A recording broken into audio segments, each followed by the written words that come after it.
Korang ada bajet lebih untuk mencandat ataupun nak main bottom, nak cari mesin elektrik, hari ni aku buat set combo elektrik Daiwa Seaboard 200JL Fit Daiwa Metalia Chu Fukawa. Ni one set ni harga dia 3,800. One set korang dapat tali, dapat bateri, rod dengan mesin. One set semua guys, beli terus mancing je.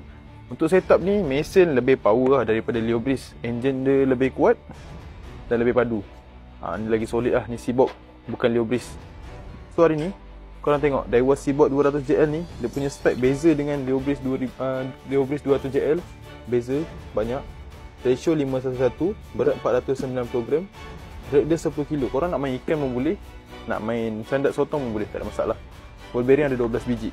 Dan setup ni guys, dia boleh tahan batu seberat 24, saiz 24.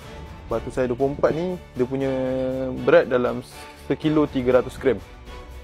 So kalau korang nak buat main bottom pun boleh, nak buat main candat sotong pun boleh. Rod ni korang tengok Rod ni rod Metalia Chu Fukawa.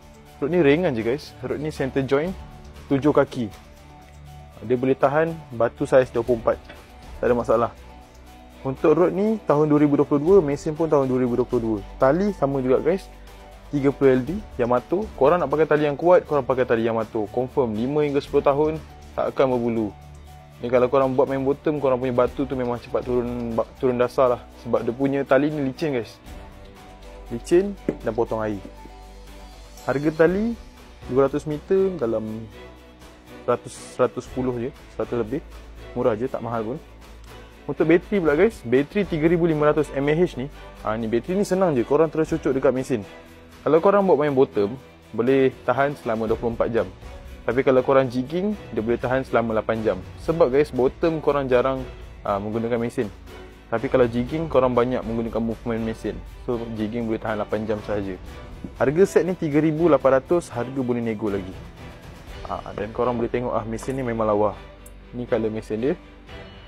Tak besar pun guys. 200JL ni kalau korang buat main bottom boleh, nak buat main candat sotong pun tak ada masalah.